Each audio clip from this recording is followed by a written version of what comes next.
मैं पहला इलेक्शन लड़ा, थोड़े वोटों से जीता, दूसरा उसके ज़्यादा जीता, तीसरा और ज़्यादा जीता, अब की चौथा लड़ूंगा ना, इंशाअल्लाह इससे ज़्यादा वोटों से चुन कराऊंगा।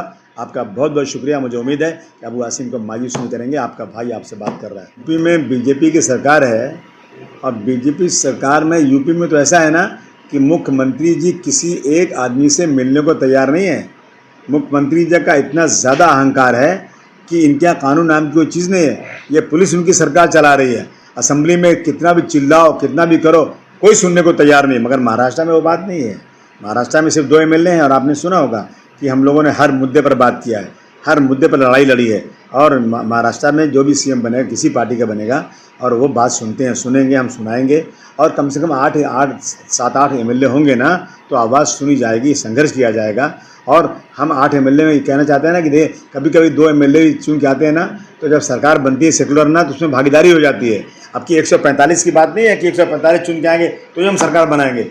145, 140 चुन के आ जाए, 42 चुन के आ जाए, 3, 4, 5, 6, 8 की कमी पड़ जाए और वो ताकत मेरे पास आ जाए, तो फिर मैं तो कर सकता हूँ, आराम से कर सकता हूँ।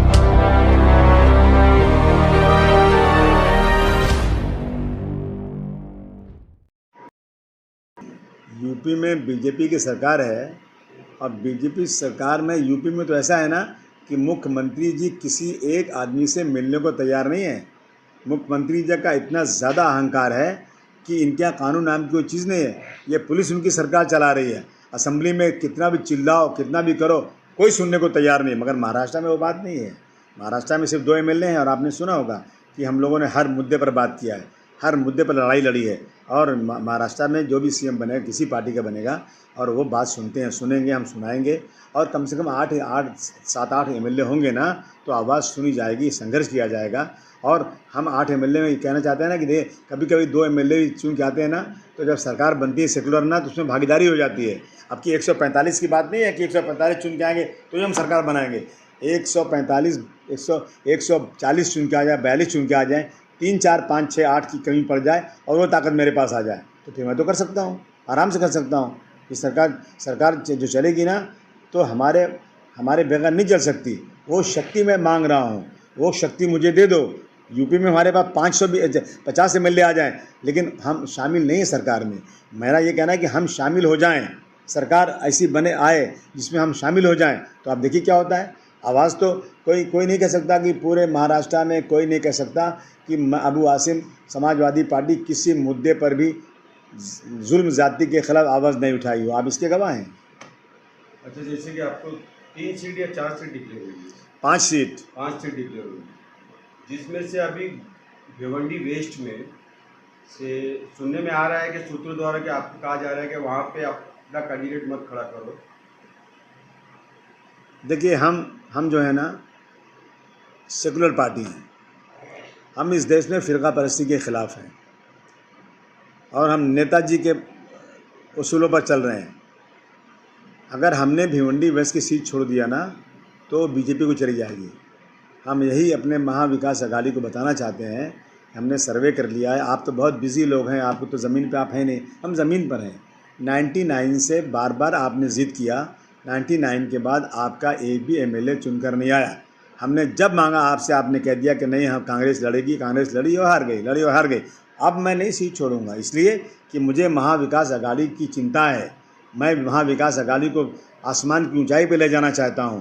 इसलिए मैं कह रहा हूं कि वो सीट, पिछली बार वहां पर माइनॉरिटी की सीट, माइनॉरिटी के लोग लड़े थे और कांग्रेस भी लड़ी थी। कांग्रेस हार गई और बीजेपी चुन के आ गई। इसी तरह से 2-3 टर्म में हुआ है। और अगर अब की बार समाजवादी नहीं लड़ी और वहाँ कांग्रेस लड़ी तो आप यकीनन लिख लो, मैं आपको स्टैम्प पेपर पर लिख के देता हूँ कि वहाँ अगरचे कांग्रेस लड़ी और दूसरी पार्टी लड़ी जो मुसलमानों का वोट लेगी, तो कांग्रेस चुनकर नहीं आएगी और वो मुस्लिम पार्टी भी चुनकर नहीं आएगी, वहाँ बीजेपी चुनकर आएगी। हाँ, मुझे मिल जाएगी ना तो जो मुस्लिम पार्टी है, जो मुसलमानों के दम भरते हैं लोग, वो जो सबसे ज़्यादा अबू आसिम को, समाजवादी पार्टी को वोट मिलेगा, मुलायम सिंह यादव, अखिलेश यादव के नाम पर मिलेगा। और सब मेरे गांव के लोग हैं, मेरे रिश्तेदार लोग हैं, मेरा साथ थोड़े छोड़ेंगे वो लोग, सब मेरे साथ आएंगे। फिर उसके बाद प्लस वोट कौन सा होगा? कांग्रेस का प्लस वोट होगा, राष्ट्रवादी पार्टी का प्लस वोट होगा और हमारे पास जो है हमारे आदरणीय उद्धव ठाकरे की पार्टी का प्लस वोट होगा। फिर जीत मेरी होगी। और अगर सीट मुझे नहीं मिली तो मैं फिर आपसे कह रहा हूँ, आप मेरी बात को टेप कर लेना, रख लेना और इलेक्शन के बाद सुना देना कि अगर ये अबू आसिम को सीट नहीं मिली तो यहाँ बीजेपी चुनकर आएगी। अच्छा, जैसे कि अभी महाविकास आघाड़ी से आप इलेक्शन लड़ रहे थे और महाविकास आघाड़ी अगर सरकार बना लेती है तो जो जोर ज्यादती चल रही है इस पर आप कुछ काबू पा सकेंगे? नहीं, महाविकास आघाड़ी बनाएगी और मैं सत्ता में शामिल हो जाऊँ। और अल्लाह इतनी ताकत दे देना मुझे कि हमारे पास इतने एमएलए आ जाए कि हमारी गिनती भी सरकार बनाने में शामिल हो जाए, तो मैं वादा करता हूँ कि जिस तरह से चुप्पी है लोगों की ना, वो चुप्पी तोड़ दूँगा। संविधान के मुताबिक काम चलेगा, दादागिरी किसी की नहीं चलेगी, देश कानून से चलेगा, ये वादा है। जैसे अभी नवाब मलिक का भी सुनने में आया है कि इधर आ रहे हैं और ये भी सुनने में आया है कि शिंदे ग्रुप से अणुशक्ति नगर टिकट किसी और को जा रही है और यहाँ पे आ रहे हैं और बाकी के अभी उन्होंने वर्क भी शुरू कर दिया है। मुबारक हो उनको, आए। मगर वो किस पार्टी से ये कंफर्म नहीं हुआ अभी तक। भाई वो तो बीजेपी के, वो तो अजीत पवार के पार्टी से हैं। अगर उन्होंने यहाँ आज़ाद लड़ा तो भी लोगों को मालूम है, अच्छी तरह जानते हैं कि कौन सी पार्टी में है वो। वहाँ पे अपने आप को छुपाने के लिए आज़ाद लड़ें और यहाँ दिखाया कि मैं आज़ाद हूँ, लेकिन पर्दे के पीछे वो अजीत पवार साहब की पार्टी में है, सबको मालूम है अच्छी तरह से। वो वहाँ बोर्ड लगा हुआ है उनके साथ में शरद पवार साहब की पार्टी का। अच्छा, अभी इलेक्शन को लेके अपने विधानसभा वन से बड़ी वन के लोगों से कुछ अपील है मेरे भाइयों, है मेरे दोस्तों, है मेरी बहनों, मेरी माओ, आपने मुझे 3 बार यहाँ से इज़्ज़त दिया है। मेरी हैसियत नहीं थी 3 बार एमएलए बनने की, आपने बनाया। लेकिन आप याद रखिए, मैंने आपके मानकुश शिवाजी नगर का नाम पूरे हिंदुस्तान में रोशन किया। पूरे हिंदुस्तान में जहाँ भी कुछ फसादात हुए, जहाँ भी जुल्म जाती हुई, जहाँ भी गरीबों की आवाज़ उठी, मैं मानकुश शिवाजी नगर का नाम लेकर उन इलाकों में जाकर मैंने काम किया। मैंने रात नहीं देखा, दिन नहीं देखा। जब भी कोई जुल्म जाती हुई, जहाँ भी कोई पुलिस की, म्यूनिसिपलिटी की, किसी की कुछ हुई, मैंने अपनी जान पे बाजी लगा के काम किया है। और आपको मालूम है, अगर आप सब मिलकर मुझे आके कह दें, जो अच्छे लोग हैं, यहाँ के शरीफ लोग हैं, अगर ये कह दें कि अबू आसिम तुमने काम ख़राब किया है, मैं उनको सलूट करूँगा और मैं इलेक्शन नहीं लड़ूंगा। और मैं पूछ रहा हूँ जाके एक इलाकों में 200 आदमी, 300 आदमी, 500 आदमी को जमा कर रहा हूँ, पूछ रहा हूँ, भाई 3 बार लड़ गया, एमएलए बन गया, बहुत शुक्रिया, बहुत धन्यवाद आप लोगों का।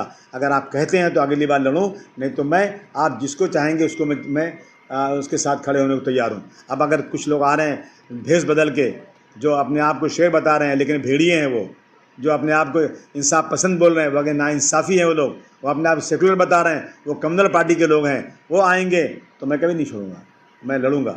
और मुझे उम्मीद है आप मानकुश शिवाजी नगर के एक लोगों से मुझे उम्मीद है कि आप लोग इंसाफ पसंद हैं और आप लोग जो है, आपने इस इलेक्शन में इंडिया अलायंस को वोट दिया। किसको दिया? उद्धव ठाकरे साहब की पार्टी को दिया। क्यों? कि फ़िरका परस्तों को हराना था। अबू आसिम अगर लड़ेगा तो क्या फ़िरका परस्तों को हराने के लिए आप अबू आसिम को वोट नहीं देंगे? ऐसा हो ही नहीं सकता। मैं जानता हूँ कि अब जितनी बार मैं पहला इलेक्शन लड़ा, थोड़े वोटों से जीता, दूसरा उसके ज़्यादा जीता, तीसरा और ज़्यादा जीता, अब की चौथा लड़ूंगा ना, इंशाअल्लाह इससे ज़्यादा वोटों से चुन कराऊंगा। आपका बहुत बहुत शुक्रिया। मुझे उम्मीद है कि अबू आसिम को मायूस नहीं करेंगे। आपका भाई आपसे बात कर रहा है। नहीं भाई, जैसे कि आपने अभी 700 से ज़्यादा औरतें जमा थी, उनमें 700 औरतों को कहा था कि आप एक पर्ची पे बिना नाम लिखे मुझे लिख के दो कि हाँ या ना, मैं लड़ूँ या ना। तो सुना उसमें 700 में से कुछ एक औरत ने सिर्फ नाम लिखा था, बाकी के औरतों ने। हाँ, एक लेडी आगे खड़ी थी, बैठी थी, उन्होंने नाम लिख के दिया। अब नाम तो मैंने लिया ही नहीं है, उनसे पूछ रहा भाई क्या करती है, मैंने किया है। लेकिन कोई बात नहीं, डेमोक्रेसी है। तो चलिए 700 में एक ने ना बोला और मैंने इसी तरह से 10 मीटिंगों किया, हाँ और ना, हाँ और ना। मुझे कहीं से ना मिला ही नहीं, सब जगह से हाँ हाँ मिला है।